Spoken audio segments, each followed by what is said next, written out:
Hello and welcome, I'm Jen and I am the artist behind Fructus Illustrations. In today's video, I want to bring you along a typical work week where I'll be doing some order packing, I'll talk about what planner I'll be using for next year, and I also do a couple of personal art making plus some extra bits and bobs that I like to share. But before we do get into that, I want to take this time to say thank you to my patrons. In case you might have missed it, I've just launched my Patreon this month, and I am overjoyed to welcome everyone in, and I'm so incredibly grateful for everyone's support. These are the physical rewards for September, so if you would like these sent to your mailbox, along with access to extra content such as a monthly sketchbook tour, podcast episodes, printable coloring pages, and more, you have until the end of the month to sign up. And again, I just want to say thank you to my patrons and thank you for watching my videos and for continuing supporting me. Now let's get on to the video. The first thing that I do to welcome in a new week is to pack all pending orders from the week. I do this every Sunday and it's become a sort of ritual for me. Most orders that I get are usually for my coloring books. However, occasionally there are typically one or two that include my other stationery items like my stickers and prints, and sometimes I don't have them on hand, so I need to make and restock them right now. For today's orders, there are just a couple of things that I need to restock, namely my flower prints, the Sweet Treats sticker pack, and the pumpkin racing magnetic bookmark. I am still making most of my stationery items myself at home with my Epson printer and my Cricut cutting machine, but I have been thinking about starting a transition to outsourcing my sticker manufacturing. I've just noticed that I'm almost at a point where it's becoming too time-consuming for me to make everything on top of all the other tasks and responsibilities that I've given myself. Every Sunday, I'm finding that I need to set aside at least a few hours for making and restocking various sticker designs, and while I do enjoy the process and there are still plenty of pros to doing it myself, I think it's about time that I thoroughly consider making a switch. Also, if I want to branch out and take wholesale more seriously, then I would definitely prefer outsourcing because a couple of months ago, I did have my first wholesale opportunity and I did spend about a day or two making all of the products. So if I were to do it more regularly, it would save me so much more time for sure if I were to outsource. I'm currently testing out this transition with my Patreon rewards, and I'm trying out different manufacturers currently, and I suspect that there will be a lot of new things that I will have to learn, and whenever possible, I'll do my best to share my insights with you. Now, while I pack my orders, now that all my products are made, I thought I would briefly explain my packing and shipping process, since recently I've noticed there's been more questions about how I do it. So currently, I have a few different types of orders that I can get that I generally categorize into the kind of packaging that I use. So, for example, stickers and print-only orders get packed into an envelope. Orders with small but bulky items like keychains, pins, coasters, etc. get packed into small padded mailers. Orders with 1 to 2 coloring books get packed into large rigid mailers, and orders with 3 or more coloring books get packed into boxes. In every order, I also like to include a thank you card that doubles as a print and a free sticker. I used to wrap smaller items in a custom printed vellum paper, but in order to save a bit of time for myself, I have switched over to using these craft paper envelopes to protect those smaller items. For my coloring books, I also like to put them into plastic sleeves so that the books are just a bit more protected during their transit. Once all items are packed into the appropriate packaging, I then work on the postage. For the small letter envelopes, I send those out with forever stamps, as it is the most cost-effective way for me to ship those orders, and for all other orders, I do use shipping labels that come with tracking. I buy my labels through Shippo. There are an online shipping platform where you can purchase and print your labels at home. There are plenty of other similar platforms that do this, but the way it works is that you can connect it to your shop. And so with me, with my Shippo, account, as orders come in, it automatically syncs to my account, and all I have to do is input the packaging details and it'll show me all the available carriers and rates. But in order to set this all up and charge the correct shipping rate, I had to set up shipping profiles on my website.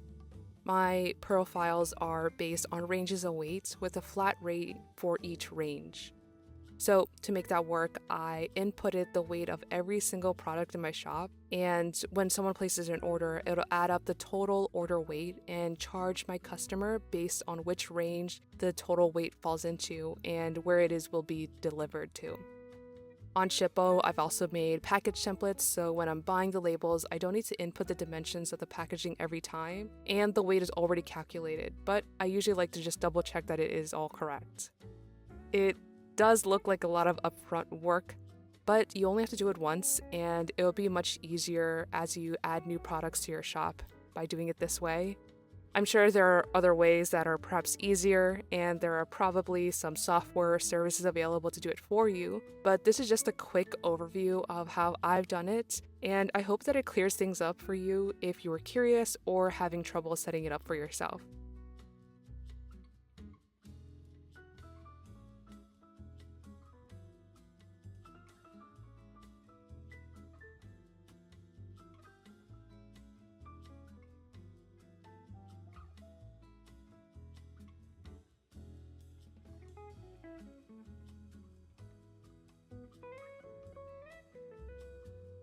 Being that today is Sunday and I didn't plan any other work for myself, I think it would be fun to put together a new miniature build that I recently got. I put together my first build a couple of weeks ago and I really enjoyed it, so I picked up another 2 sets for myself, and the first one that I want to put together is the fruit store one.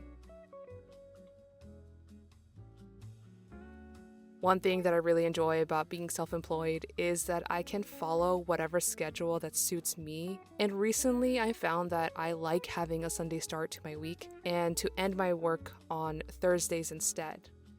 I usually do some kind of work almost every single day, but I like treating my Fridays and Saturdays as my weekends. Those are my designated days off where I like to relax and recover from the week so that I can feel a bit refreshed for the new week ahead. I've been following this new schedule and routine all summer, and it's been working really well, so as they say, if it ain't broke, don't fix it. On Sundays, I do like to spend a little bit of my time to organize and plan my work. But this week, I don't really have many big priorities or upcoming deadlines for anything, so I'll be taking each day as is and just play it by ear.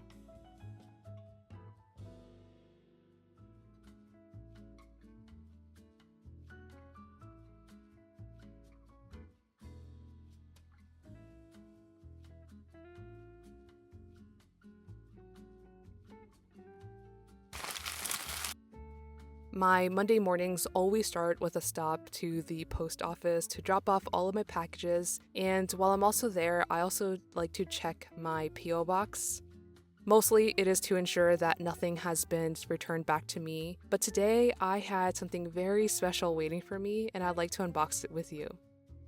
Some months back, my new art friend Lucia emailed me because there was an issue with an order that she had placed, and we got to messaging back and forth, and since then we've gotten to know each other a little bit more, and naturally a friendship has evolved from there. And she asked me if she could send me a gift as a thank you for being a source of inspiration. I never expect gifts, but I was really moved by her kindness and generosity, and so I happily accepted, and so here is that gift. This is a custom hand-painted wooden sign that Lucia so kindly made for me. It is absolutely precious, and I am so in love with it. Winnie the Pooh, as some of you may know, has always and will continue to always hold a special place in my heart, as he has been my favorite character since childhood. So I wasted no time in hanging this up on my wall above my desk. I wanted to put it in a place where I could see it as often as every day because it is just such a sweet and kind gesture. Sometimes I do feel that I am not doing enough or that I could do more, but there has been such an outpour of support from you all, and you guys leave me such nice comments and messages telling me that I've inspired you or that my content is super useful and helpful, and every single time I'm so touched by that. And although I have my own personal dreams and goals, oftentimes when I make my videos or create something new, I do it with you all in mind, and I want to make you guys happy and to help in any way that I can. So this sign is just a nice reminder of all of that. And so again, thank you to Lucia for spending the time to make this for me. It really brings me so much joy.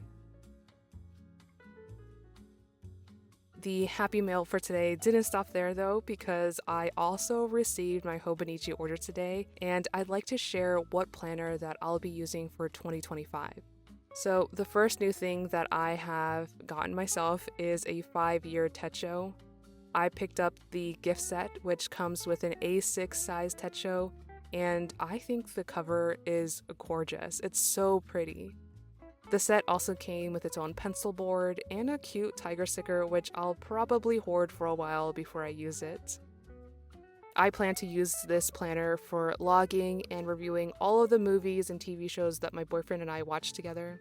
We both work from home, and during our lunches, we always have a TV show that we are currently making our way through. And at the end of every day, we also watch either another episode of that TV show or watch a new movie together. So I thought it would be really nice to log everything that we watch and maybe put in a quick summary or our reviews of what we watched in here. Now, in the actual Hobonichi box, there are a lot of things in here because I did do a group order with my older sister and her coworker, so not everything in here is mine. My sister got the Liberty Fabrics A5 Hon, and it looks really nice. I am curious to know what it feels like, but I won't take away that unboxing experience for her, so I'll set that aside. For me, I will be using the Black Gingham A5 Hon for 2025, which is the same cover that I used for this year, but I decided to get the larger size instead. I have been enjoying the portability and the small size of the A6, but I want to combine my planner and journal into one to see if that is something that I like, so that's why I went for the bigger one. And I picked the same cover because I really like the look of it a lot, and I want to put a mini collage or maybe some stickers on the cover, and I think I prefer the look of having a black cover for that. But yeah, I'm just testing out the different planners to see what I like best, since I'm still very new to Hobonichi and I want to find my perfect match. It's too early for me to say what I prefer, and I know we're not even in 2025 yet, but maybe in the following year for 2026, I'll test out the week's planner. Who knows, we shall see, but these are my current planner plans, but I am curious to know what you guys will be using. I'm new to physical planners after several years of digital planning, so let me know how you plan. I'm always so interested to hear about how others manage and organize their work and life things, so please share if you have any tips or suggestions for all the different layouts.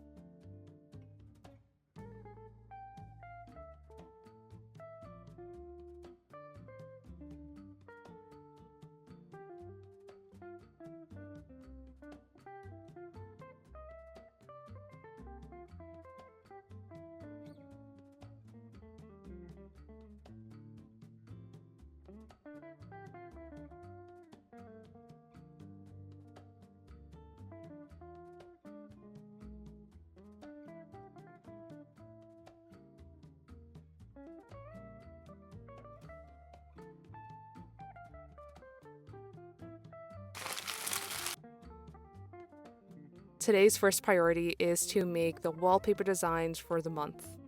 I've been making new wallpapers every month since November 2022 when I started my newsletter, and I offered a free wallpaper set every month as a thank you for everyone who signed up. This month, however, I'm running a bit behind on getting that finished, so today it is my main focus. So now that I am on Patreon, I will also be offering my digital wallpapers to my patrons, so I'm thinking of making them with elements of the September physical rewards so that they match. As a reminder, these are the print and sticker sheets for September, so I think I want to make a few mobile wallpapers using Canva. To do most of my art, I always use Procreate to draw everything, but if I need to resize or move things around, I find that Canva works really great for that because it doesn't pixelate my images. I have been using Canva for over a year now, and I found it to be a very powerful and versatile tool that fits perfectly into my workflow. However, I do feel like I've only just scratched the surface with its capabilities, so I've been actively looking for resources on how to use it. And thanks to today's sponsor, Skillshare, I have a library of classes to learn from. Skillshare is the largest online community for creatives with thousands of classes with topics such as illustration, graphic design, productivity, and so much more. The classes are designed by creatives for creatives in countless categories ranging from beginner to advanced, so you can level up your skills in a matter of hours. I have been a long-time user of Skillshare, and I think they are an excellent resource and have so many classes for any new skill that would greatly benefit me as an artist, as a content creator, and a small business owner. Currently, I hope to sharpen my skills with Canva, and I've just started taking this new class called From Procreate to Canva, Turn Digital Illustrations into Botanical Designs by Sylvia Ospina. In this class, Sylvie will teach us how to combine our artwork from Procreate into Canva to create stunning new designs. I am very well versed with Procreate, I think, but I sense that returning back to basics with Canva will teach me some new tricks to help me elevate my own designs. I also plan on taking Romanticize Your Business Video Content Creation with Canva by Cheryl Chan next, as I think Canva really has a wide use range, and I feel that this class would give me a new outlook on content creation for marketing my small business. These are just a couple of the many classes that I found helpful to build my skill set and my confidence to run my small business, and so I highly recommend taking a few classes yourself on Skillshare. And the first 500 people to use my link in the description will receive a 1-month free trial of Skillshare so you can get started today. And because I want you to make the most out of your trial, I will also leave a list of classes that I've taken and recommend below in the description for you to check out. So thank you to Skillshare for being a continued supporter of the channel, and now on to the rest of the video. Now, the only other thing that I wanted to do today was to take inventory of my coloring books. I have 4 different coloring books currently available, with the latest release being the summer edition. My coloring books are my best-selling products, so I always like to make sure that I have available stock, and as we approach the holiday season, I want to be really prepared for that. So right now, I want to count how many of each book I have so that I can figure out if I should order more, and I also want to pre-package a good amount for later. Pre-packaging my books just makes the shipping process a bit more streamlined since it's easy to just grab and go while I'm packing orders. After inventory, I was kind of in the mood to color, so I grabbed one of my fall coloring books and pulled my markers out and did the pumpkin racing page. It is such a cool experience and feeling to create the art for each page of my coloring books, and then once it's printed and physically in my hands, to actually color it in. I've especially been loving using my markers to fill the pages up because I just love how smooth it looks when it's finished. It almost feels like it's been printed, and I love that. And I know that it is something that my child self would have loved to see, because as a kid, it was what I was trying to achieve. When I was a kid, I loved coloring books, but I never saw any that didn't print on both sides, so markers were not an option for me back then. So because I wanted my colors to be bold and I wanted my pages to look like they were printed, I actually used paint in my old coloring books when I was a kid. I remember spending hours carefully coloring inside the lines, and I wish I still had those books to show you, but instead, perhaps on the next page that I do, I'll use paint and see what that looks like.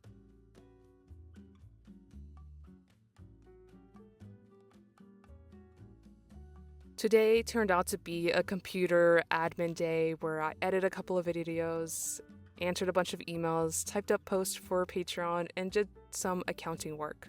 It's not anything interesting to look at, but my brain has turned to mush from all the planning and thinking that I've done all throughout the day, and so I'm just going to set up a few daily pages in my planner. I've already mentioned what my 2025 planner plans are going to be, but I haven't updated you guys on how it's been going with my current planner. So for this year, I have been using an A6 Hobonichi Hon. I have been really using it almost every day to write out my to-do list and keep track of my tasks on my daily pages. And I've also been really good at updating my habit tracker every day this year so far. Where I have begun to steer off my intended path are with the daily doodles.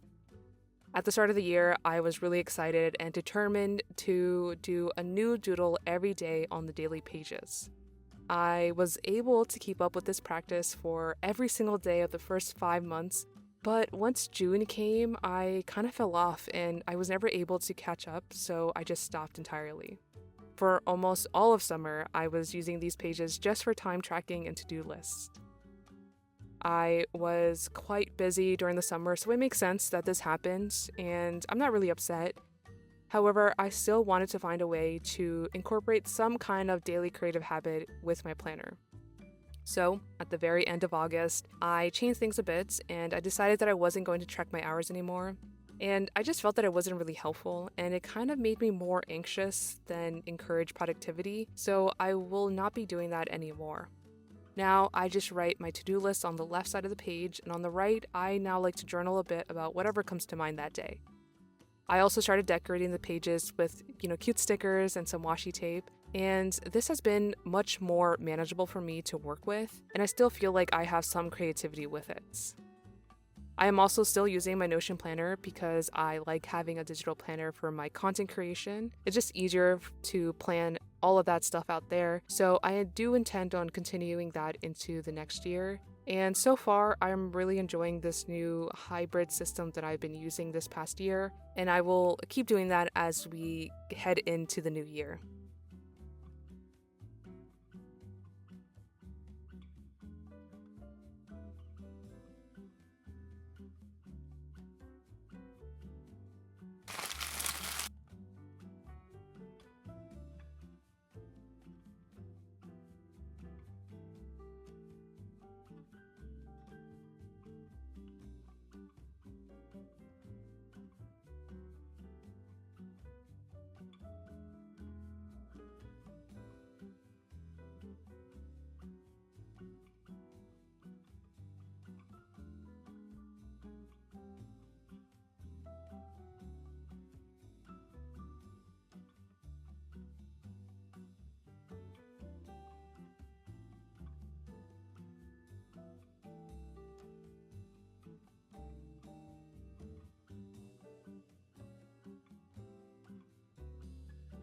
And to finish off this work week and to just decompress from all the work that I've done, I am going to do another miniature build today.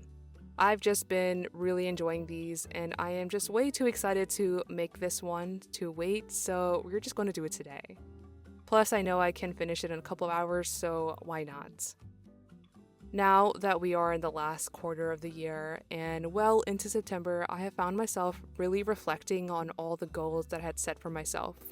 One of those art goals that I wanted to accomplish was to make at least one traditional art piece this year. I think on first impressions, this seems like an easy goal to achieve, but the entirety of my art has been digital.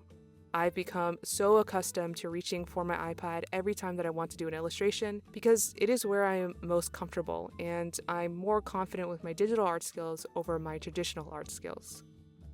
A few weeks back, as I mentioned earlier, I made my first miniature builds. It was much smaller than the one that I'm doing now, but since then, I have felt a new wave of inspiration to do more art for fun and for myself. I've been trying to figure out ways to do more art in my free time, just for myself to enjoy, because I really do find a lot of enjoyment in it.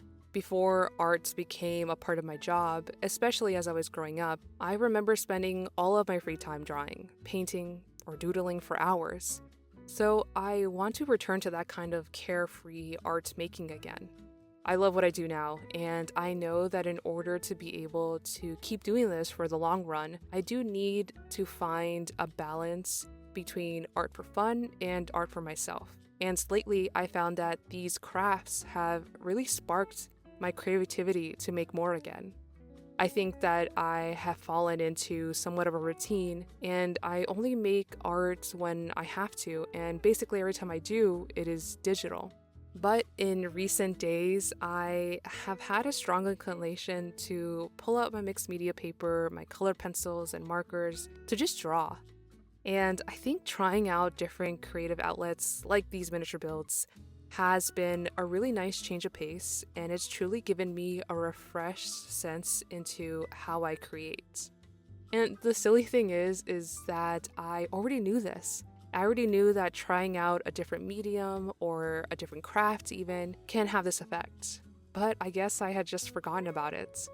So I'm not sure how I will do it yet exactly, but I do want to have a more concentrated effort to not only do more traditional art or illustrations, but I also want to try out new crafts that I have had interest in for a long time, because I think it would be greatly beneficial to me and have a really big positive impact on my arts and my mind. And so if you are in a similar experience or situation as me, I encourage you to consider doing the same. And so with that, thank you so much for joining me and watching today's video. I do hope that you were able to get some work done alongside me and that you had fun.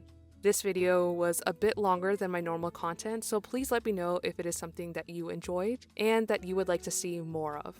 Thank you again to my patrons for your support, and thank you again for watching. I hope that you all have a creative rest of your day and week ahead, and I'll see you all in the next one. Bye!